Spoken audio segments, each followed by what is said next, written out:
In Ruth 2, after moving to Bethlehem with her mother-in-law Naomi, Ruth goes to glean in the fields to provide food for them. He ends up in the field of Boaz, a wealthy and kind landowner who happens to be a relative of Naomi's late husband. When Boaz notices Ruth, he asks his workers about her. Learning of her loyalty to Naomi, Boaz approaches Ruth and says, "Stay in my fields and follow behind the women working here. I've told the men not to harm you, and when you're thirsty, drink from the water jars." Overwhelmed by his kindness, Ruth bows and asks, "Why have I found such favor in your eyes?"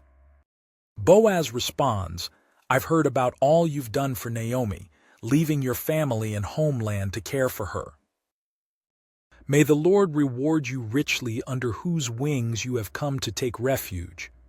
Not only does Boaz protect Ruth, but he also ensures she has plenty of grain. At mealtime, he invites her to eat with him and his workers, offering her more than enough food.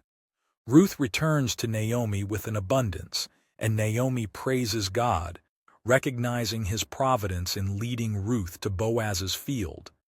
This story reminds us that God's kindness often works through others.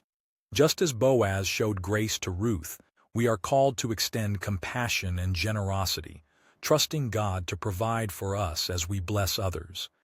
Do you trust God to guide you to the right opportunities, even when times seem uncertain?